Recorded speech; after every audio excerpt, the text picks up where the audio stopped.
This is a completely wireless way of monitoring and controlling your Sony camera with the added twist that it actually works. If you follow the steps that I'm about to show you, you're gonna be able to have a real-time, high-quality preview on the phone from where you're gonna be able to control all the settings on the camera, plus all the add-ons you would have with an external monitor. This app has been around for a little while, but just recently they included cameras like the Sony A7IV and the ZV-E1 in the list of supported cameras through a firmware update. The list has been evolving, so as of recording this video, these were the cameras supported. If you still have to update the firmware of your camera, check the link in the description for all the steps necessary. Now, first things first, let's set up the camera in the way that you're gonna have the best connection possible. In here, there are many ways of doing it, but the easiest one is pairing it via Bluetooth, and then the camera and the phone are gonna establish a Wi-Fi connection between them. The camera acting as a Wi-Fi hotspot is gonna make the connection much faster and the preview much better. Everything's gonna be more fluid. But there's a very important trick here. You're gonna set up your camera to use 5 GHz instead of 2.4. Just go to the connections menu, go over to Wi-Fi and set up the Wi-Fi band as 5. Just bear in mind that in theory, this allows for a wider band, making the connection better. But if you intend to use the monitor very far away from the camera, then you can have trouble as 2.4 has a little bit of more range. But during my test, unless I set it to 5 GHz, it wasn't real time at all. You can try yours, but probably you're gonna have to change the setting. And the second very important thing to make the connection faster is to subscribe to the channel. It's even written on the menu and on Sony's website. You can search for it there. In the app, you're gonna see that there are many other ways of connecting between the smartphone and the camera. But the most practical ones are the Bluetooth and then setting a Wi-Fi connection, or simply using a USB cable between them. If you follow the steps that I told you before, you're gonna have a real-time preview and you don't need to worry about using a cable to make it usable. Plus, there are a couple of features that I don't know why don't work with the cable, like focus mapping and using LUTs. So just enjoy and go wireless. If all goes accordingly, you should be able to see the screen of your camera on your phone right now. If you don't, there are many scenarios in which some of the settings on the camera can block this connection. And there's a very good FAQ page on Sony's website that I'm gonna link in the description below, in which you can find many of these and they will probably solve your issue. Considering it's all okay, let's check out what we have here on the screen. By the way, this app is useful for video only. If you need also photo, you have to go to the Creators app. Okay, so let's start a tour around the screen here, and you're gonna be able to see that here you have the live view and how many frames per second you're getting. If you're getting 25, you're getting real time. Here the SD cards, we have 2 right now and they're recording simultaneously, so we have 50 minutes left on each one of them. On the bottom we got camera settings in general. Here we have battery and some other options. And here's a very big menu with a lot of features that we're gonna go through one by one. Okay, so let's start by the menu up here. And if you just click on it, you're gonna be able to see that there's a long list of options that you can choose from. And there's a checkbox on the left, which means that if you click there, you're gonna have a shortcut on the screen for these options. You can only have 3 of them. And you can alternate, you can just put the ones that you use more often. And on the right, you have the on-off switch. You can just turn all of these on and off as you wish, unless they overlap with each other. Like for example, you can't have false color and zebra at the same time. Or you can't have waveform and histogram at the same time also. So let's go one by one. First is the waveform. And if you just click outside, you're gonna be able to see now that you have this waveform on the screen, and you can move it around by clicking on these dots on the right, and you can also resize it as you prefer. And you can see that it just shows accordingly all the waveform for everything that you see on the screen and in the right position. Let's turn it off and let's try the histogram. Now the histogram is gonna show the overall luminosity of the scene regardless of where it is, just the distribution. You can move it around and you can resize it as you wish also. False color is gonna be the first one that you actually have extra settings here. And if you click in this one, you can choose SDR or S-Log3, which is exactly what I'm using right now. So it's gonna show you the false colors for that picture profile. Activating, you're gonna be able to see the scale of color here, and all the screen now is gonna be painted according to that. If you've never used false color before, let me just briefly explain what it is. Basically, you got luminosity levels over here, and some specific marks with colors. For example, this pinkish one is roughly where the skin tones should be. So if the lit side on my face is basically around there, it seems that it's gonna be well lit. 2 other very important colors to pay attention to are the purple and also the orange, yellow and red. Purple and blue means that it's really underexposed. So let's say for example that I just increase the shutter here a lot and start crushing the image like this. You're gonna see that everything is very underexposed and most everything right now is bluish or purplish. Instead, if I go back to 150 and I start increasing the ISO, you're gonna be able to see that everything starts moving towards the orange, yellow or red. And these are the spots that are gonna be very overexposed right now. So let's just go back. And I'll just leave it as it is over here. Okay, let's turn off the false color. I'm gonna turn on the zebras right now. And at first it seems like nothing's happening, but because here on the zebras you also have extra options in which you need to set what's the minimum that you want for the zebras to appear. Okay, so let's set the first zebra, and I'm gonna choose 55 and the range ±5 over here. And in this case, you can see that it's set here.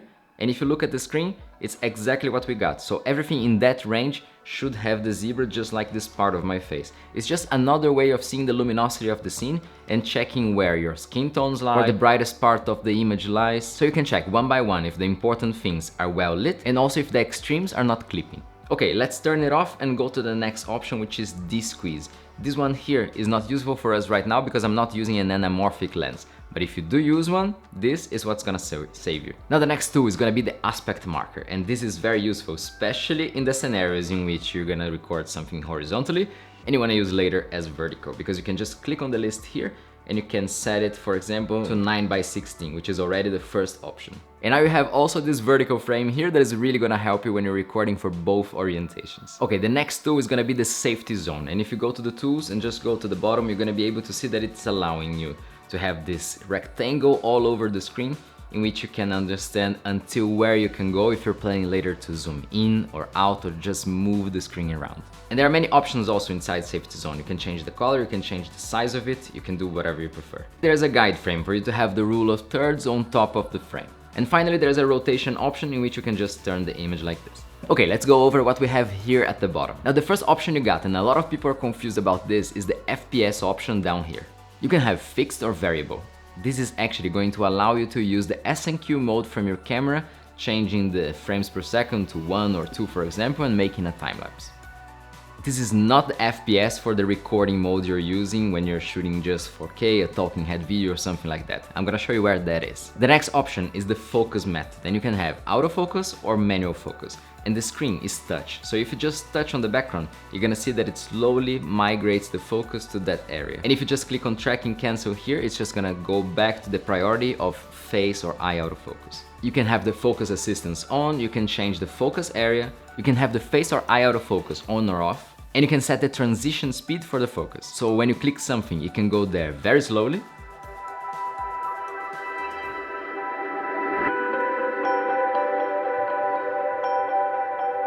or really fast. And you can change the subject sensitivity for when something passes in front of the screen. It can be low, or it can be extremely snappy, as you prefer. Now, if you choose to use manual focus, you're gonna have a lot of options here on the right. And this is very cool. First of all, you have the scale of the focusing distance. You can have it to 150, for example, and then you have a much bigger list, a much finer grain of control. Second, you have how fast is this gonna be scrolled. Very slowly, or really fast. And the cool is, whenever you wanna set the focus to something specific, you just have to tap on the screen and it's gonna change that direction. And then revert back to manual focus. So you have auto and manual focus at the same time. Plus, if you wanna have a little bit of control over this, you can set a minimum and a maximum focusing distance. And now when you go from one thing to the other, it's just going to snap there. This way you can easily do a focus racking. Okay, let's go back to autofocus right now and back to the list. You can control the aperture from here, you can control the ISO, the shutter, white balance using manual or a preset. You can choose which picture profile do you want to record on, if you want IBIS to be activated or deactivated. And here, while recording, you can change it, but this is the place where you're gonna be able to change from 4K to 1080p, and the frame rate if you want it to be 50p or 120, as you prefer. Plus the recording setting, which right now is set to 422 10-bit, and you can choose any other option your camera offers. On other settings, you're gonna have some other options that are very interesting. The variable shutter, if you need to adapt the shutter to match the frequency of the lights. You can choose the types of zoom that you wanna allow the camera to use while operating it from here. Mirroring mode, AE lock, derange optimizer, and here's something that might give you a little bit of headache later on if you don't know that it's set to camera priority or application priority. Whenever these two reconnect, who has the say of which is the correct setting that both of them should migrate to? If it's camera priority, whatever is set there is gonna be set here also when you turn both back on. If it's application priority, The application is going to update what's set on the camera, and then you go from there. And now finally, let's check what's up here. First, you got the battery percentage up here, and this is really important because Sony right now with the firmware update is not showing you anymore on camera how much left you've got with non-original Sony batteries. But on the app, you can still see it. Next up, we got the quality of the preview, and in my tests, whenever I change it to low resolution, I really had a feeling that my face maybe wasn't with sharp focus, and actually it was just about the preview itself. So I'm always using in the high quality preview, and the frames per second are always at 25, so it doesn't make a difference. Being like that, I would always leave it as it is. Next up, we have tracking autofocus, yes or no? I always leave it on as it's super handy to just be able to track movement over the screen.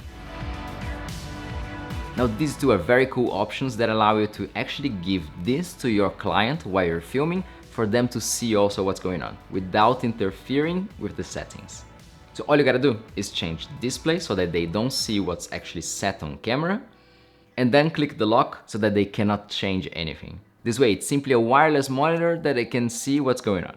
And by the way, there's also a hold button down here that allows you to hold the recording so that you don't accidentally tap on it. One option that I said we would have, but you're not seeing here right now, is importing LUTs. Unfortunately, it's not supported by all cameras, mainly the Cinema FX line.